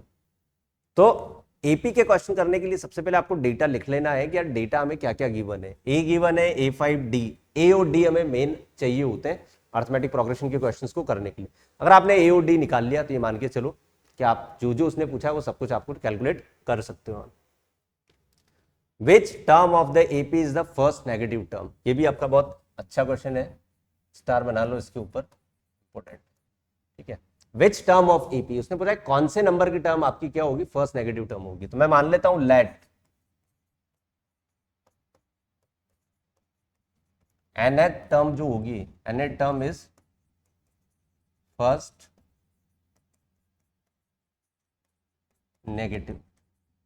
ठीक है, अब अगर टर्म आपकी नेगेटिव है तो क्या वो जीरो से छोटी होगी हमेशा, यही मतलब हुआ नेगेटिव का, कि मैंने मान लिया कि nth नंबर की टर्म जो आ रही है वो नेगेटिव आ रही है, तो नेगेटिव मुझे पता है कि जीरो से छोटा होता है, तो मैंने लिखा यार कि an जो होगा ये होगा लेस देन जीरो होना चाहिए। इसका मतलब a plus n-1d always zero से छोटा होगा। कैलकुलेट करके देख लेते हैं, ये 65 दिया हुआ है, n के बारे में पूछा है तो n को निकाल लेते हैं। d आपका हो जाएगा यहाँ से -4 लेस देन जीरो। ठीक है, ये हो जाएगा 65 -4n plus 4 less than zero, तो 65 69 लेस देन 4n, मतलब 4n ग्रेटर हो जाएगा। मैं ऐसा बोल सकता हूँ कि n ग्रेटर देन 69/4। इसके आगे की कहानी सुनना, आप क्या करना होता है इस तरह के क्वेश्चन में। ये सॉल्व करके मैंने निकाला कि यार n जो होगा वो डेफिनेटली बड़ा होगा 69/4 से। अगर इसको मैं डेसिमल में करने की कोशिश करूं तो ये 17.25 देगा मेरे को। ठीक है, 17.25 देगा। अब n मुझे बहुत अच्छी तरह से पता है कि यार n ऑलवेज एक इंटीजर वैल्यू होती है, वो भी नेचुरल नंबर वाली, पॉजिटिव इंटीजर की बात कर रहे हैं, नेचुरल नंबर होती है। ठीक है, n अगर आपके n अगर आपका एक नेचुरल नंबर है तो डेसिमल तो होगा नहीं। यहां से मुझे ये पता चल रहा है इस इक्वेशन को देखने के कि n 17.25 से जस्ट ग्रेटर होगा, या उससे जस्ट जो ग्रेटर वैल्यू आएगी नेचुरल नंबर, वही हमारा आंसर होना चाहिए। इसका मतलब ये हो गया कि यार n जो होगा वो डेफिनेटली 18 होना चाहिए। तो मैं बोल सकता हूं कि 18 नंबर की जो टर्म होगी वो फर्स्ट नेगेटिव टर्म होगी हमारी।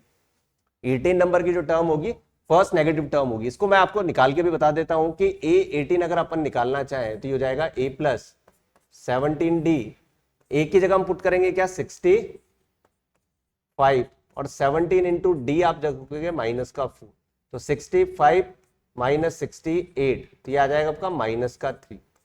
ये देख सकते हो आप।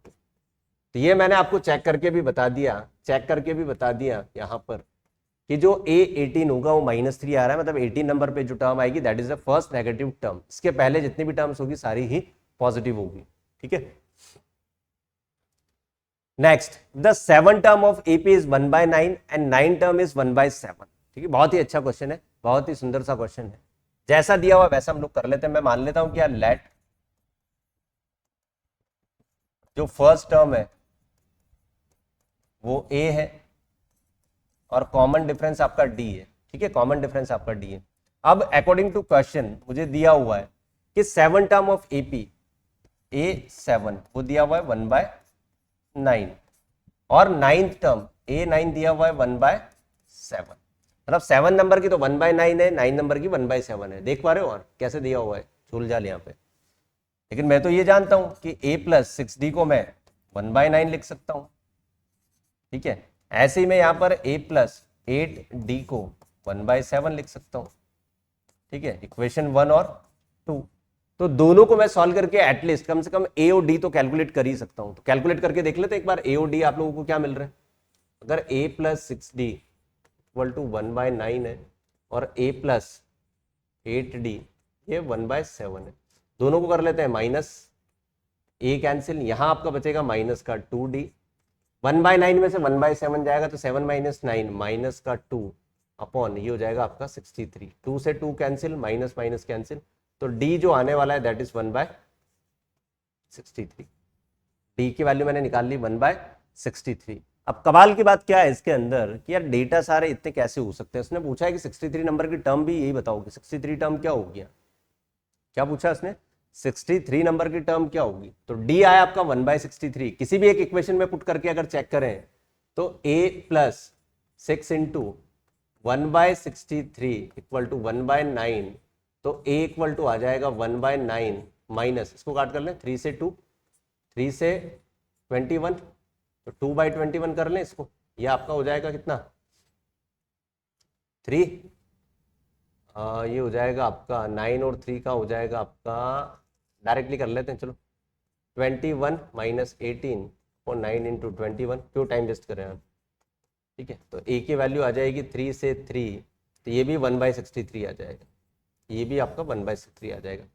तो यहाँ एक जरूरी रिजल्ट हमें ये मिलता है, बहुत जरूरी रिजल्ट ये मिलता है हमें कि अगर आपकी m नंबर की टर्म 1/n है और n नंबर की टर्म 1/m है, करेक्ट, m नंबर की टर्म अगर 1/n है और n नंबर की टर्म 1/m है, और आपसे ये पूछा जाए कि mnth टर्म क्या होगी, तो हमेशा याद रखना इसका a और d 1/m इंटू n आता है हमेशा, m इंटू n आता है हमेशा, ध्यान रखना आपसे, अगर mn नंबर की टर्म पूछी जाए तो m नंबर की टर्म 1/n है, n नंबर की टर्म 1/m है, और आपसे पूछा जाए कि यार mnth नंबर की टर्म क्या होगी, तो a और d दोनों m और n के मल्टीपल आते हैं, यहाँ देख पा रहे हो आप लोग, और हमसे ये पूछा है कि ये बताओ कि 63 नंबर की टर्म क्या होगी, तो 63 नंबर की टर्म कैलकुलेट करने के लिए a63 कैलकुलेट करने के लिए मुझे लिखना होगा a plus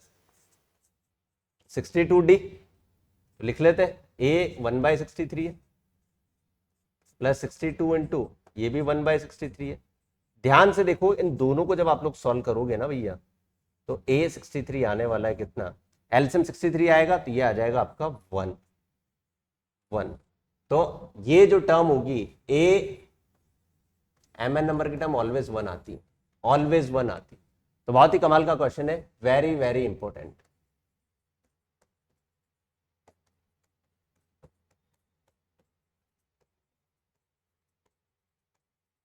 five star, very very important as a point of board के पॉइंट ऑफ व्यू से इंपॉर्टेंट। एमसीक्यू अगर आता है तो भैया इतना बड़ा कैलकुलेट करने की जगह आप डायरेक्ट ये रिजल्ट याद रखोगे तो आपके तो वारे न्यारे हो जाएंगे यार, मजे आ जाएंगे आप लोगों को, ठीक है।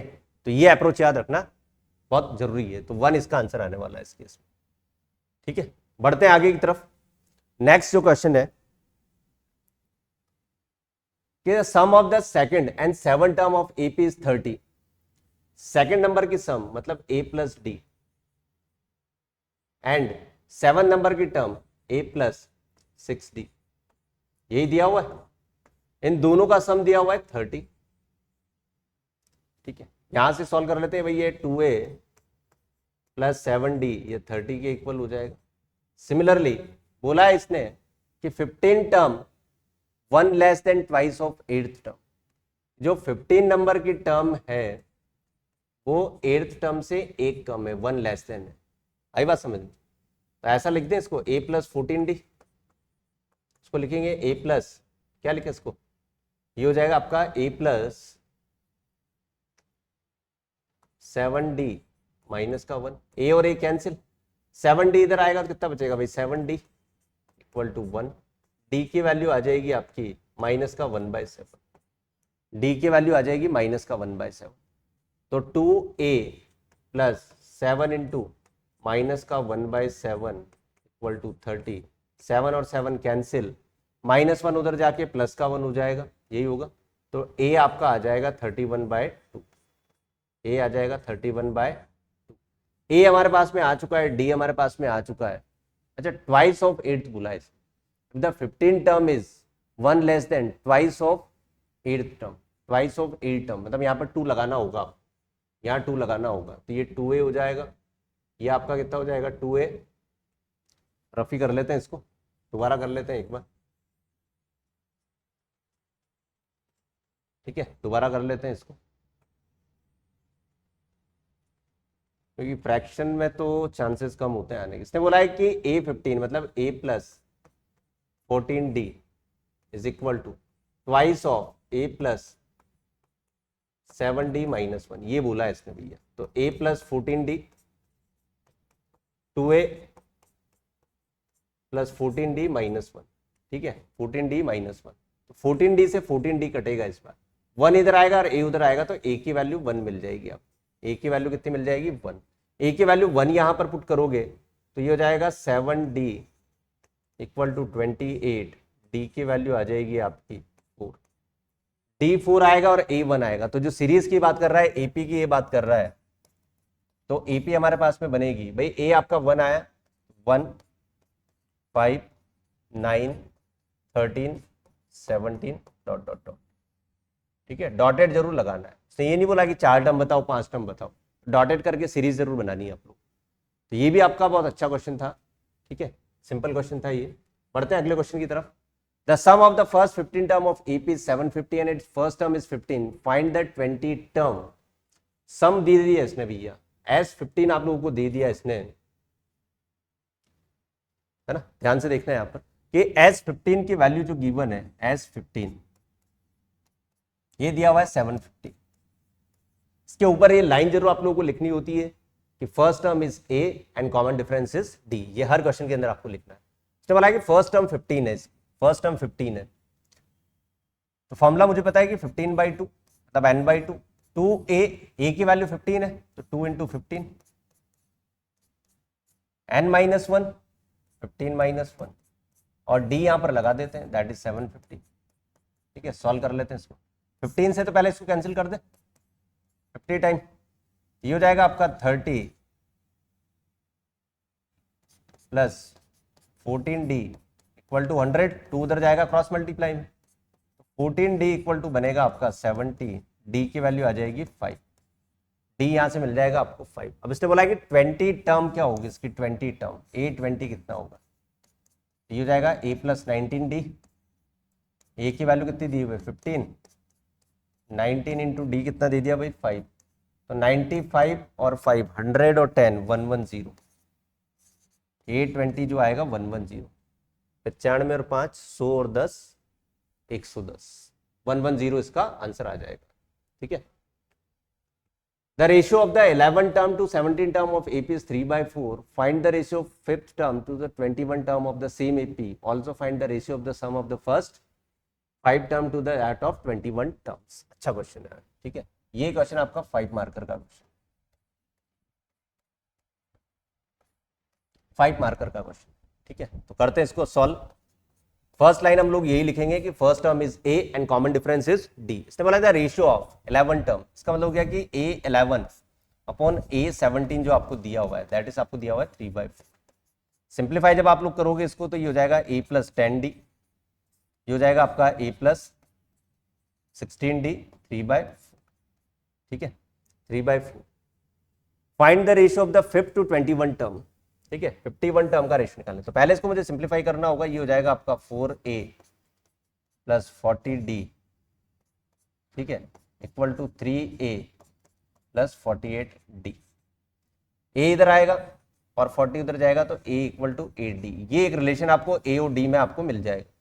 अब इसने बोला कि find the ratio 5th term मतलब a5 टू a21 निकालना, हो जाएगा a plus 4d। I think पहले कर चुके अपन ऐसा क्वेश्चन, तो ये हो जाएगा 20d। a की जगह हम लोग पुट कर सकते हैं, देखो यहाँ से 8d हम लोग पुट कर सकते हैं a की जगह, तो 8 और 4 ये हो जाएगा आपका 12d और ये हो जाएगा 28d। ठीक है, a5 अपॉन a20। तो पहले पार्ट का आंसर आ जाएगा a5 अपॉन a21 का, d से d कैंसिल, 4 से 3 और 4 से 7, 3/7 आ जाएगा, 3/7 आ जाएगा। ठीक है, फिर उसके बाद उसने एक और पार्ट पूछा है कि also find the ratio of sum of the first 5 term to the that of 21 term. मतलब आपको S5 अपॉन S21 निकालना है, ये हो जाएगा 5/2 2a प्लस n-1 मतलब 4d divided by 21/2 2a plus 20d। Correct, 2 से 2 कट गया आपका, ये आपका आएगा 5/21 और a के प्लेस में मैं 8d रखने वाला हूं, तो 8 into 2 16d plus 4d that is 20d। ऐसे 8 इंटू 2 16 प्लस 20 30 है ना। रेशियो निकालना है तो d और d कट जाएगा आपका, और कुछ कट रहा है तो देख लेते हैं। देखो 5 से और कुछ कट नहीं रहा तो ये आ जाएगा आपका, इन दोनों को काट लेते हैं। 4 से ये 5 टाइम 4 से ये 9 टाइम, तो 25 अपॉन ये आ जाएगा आपका 189, ये आपका आंसर आ जाएगा। जो रेशियो इसने पूछा है 25 अपॉन 189 इसका आंसर हो जाएगा, करेक्ट। ठीक है, 25 अपॉन 189।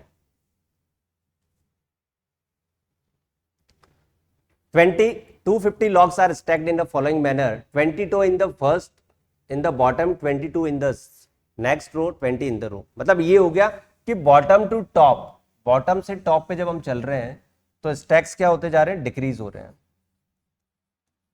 स्टैक्स क्या होते जा रहे हैं, डिक्रीज होते जा रहे हैं। मतलब पहली वाली रो में 22 है, फिर उसके बाद में 21 है, फिर 20 है, ऐसे करते करते ये डिक्रीज होते जा रहे हैं। तो टोटल कितना है ऐसे, टोटल हमारे पास में है 250। टोटल कितना है 250। इसका मतलब ये हो गया कि आपको सम दे दिया इसने एसएन 250, तो फॉर्मूला लगा ले n/2। ऐसी कितनी रोज है मुझे पता नहीं है, तो मैं मान लेता हूं कि n ऐसी रोज होगी, तो n/2 इक्वल टू 2a मतलब 44, n-1 d मतलब यहां आ जाएगा आपका माइनस का 1 इक्वल टू 250, करेक्ट। ठीक है, 2 को उधर भेज देंगे तो ये हो जाएगा आपका n मल्टीप्लाई माइनस, तो ये हो जाएगा 45n और ये हो जाएगा आपका माइनस का n इक्वल टू 500। तो क्वाड्रेटिक इक्वेशन इसके अंदर बना लेंगे n स्क्वायर माइनस का 45n प्लस 500 इक्वल टू 0। ये एक क्वाड्रेटिक इक्वेशन आ जाएगी। अब जैसा कि मैंने बोला था कि सम वाले क्वेश्चन में आपका क्वाड्रेटिक इक्वेशन का यूज होगा, तो ये क्वाड्रेटिक इक्वेशन आएगी। अगर आप इसको मिडिल टर्म स्प्लिटिंग से कर सकते हो तो बहुत अच्छी बात है, अदरवाइज आप इसके क्वाड्रेटिक फॉर्मूला इसको सॉल्व कर लो। ठीक है, मैं इसको फैक्टराइजेशन कर सकता हूं। अगर आप देखो कि 500 के जो दो फैक्टर हैं वो है 25 और 20, और इन दोनों को ऐड करने पे 45 आ जाता है। तो यहां से इसके जो फैक्टर बनने वाले हैं n square minus 45n plus 500 equal to 0। ये बनेगा, एक तो n माइनस का 25 बनेगा और n माइनस 20 बनेगा। मतलब n के दो वैल्यू पॉसिबल है, n की वैल्यू एक तो 25 आ जाएगी और n की वैल्यू 20 आ जाएगी। मतलब हो सकता है कि 25 लॉग्स भी हो सकते हैं और 20 लॉग्स भी यहाँ पर हो सकते हैं। ये जो रो हो रही है दोनों ही पॉजिटिव है। अब किस आंसर को आपको पिक करना है, क्या दोनों ही सही होंगे हमारे या दोनों वैलिड होंगे? तो इसने साथ साथ ये भी पूछा है कि how many logs there are in the top row. Top row में कितने लॉग्स होंगे ये भी इसने पूछा है। मतलब जो 25 अगर यहाँ पर बन रही है तो इसने ये बोला है कि बताओ कि भैया A25 कितना होगा या A20 कितना होगा। दोनों ही मैं कैलकुलेट कर लेता हूं। अगर मैं यहां पर लिखूं इसको A प्लस 24D, तो A की वैल्यू मेरे पास में 22 है, ठीक है, और 24D की वैल्यू मेरे पास में -1 है, तो यहां से आंसर आएगा -2। यहां अगर मैं बात करूं A20 की, तो A प्लस A की वैल्यू 22 है प्लस D जो होगा आपका ये 19 इंटू -1, ठीक है। तो यहां पर जो आंसर आएगा वो 3 आएगा, ठीक है, 3 आएगा। तो यहां आंसर आपका नेगेटिव आ रहा है, मतलब ये वाला केस तो हो ही नहीं सकता, क्योंकि नेगेटिव में आपके लॉग्स हो सकते हैं क्या भाई? यहाँ 22 है फिर 21 ऐसे करते करते ये थोड़ी ना बोलेंगे कि -2 लॉग्स है। टॉप रो के अंदर 3 लॉग्स होंगे, जो कि हमारा करेक्ट आंसर है। तो 3 इज द करेक्ट आंसर। 3 हमारा बिल्कुल सही आंसर होगा यहाँ पर, ठीक है।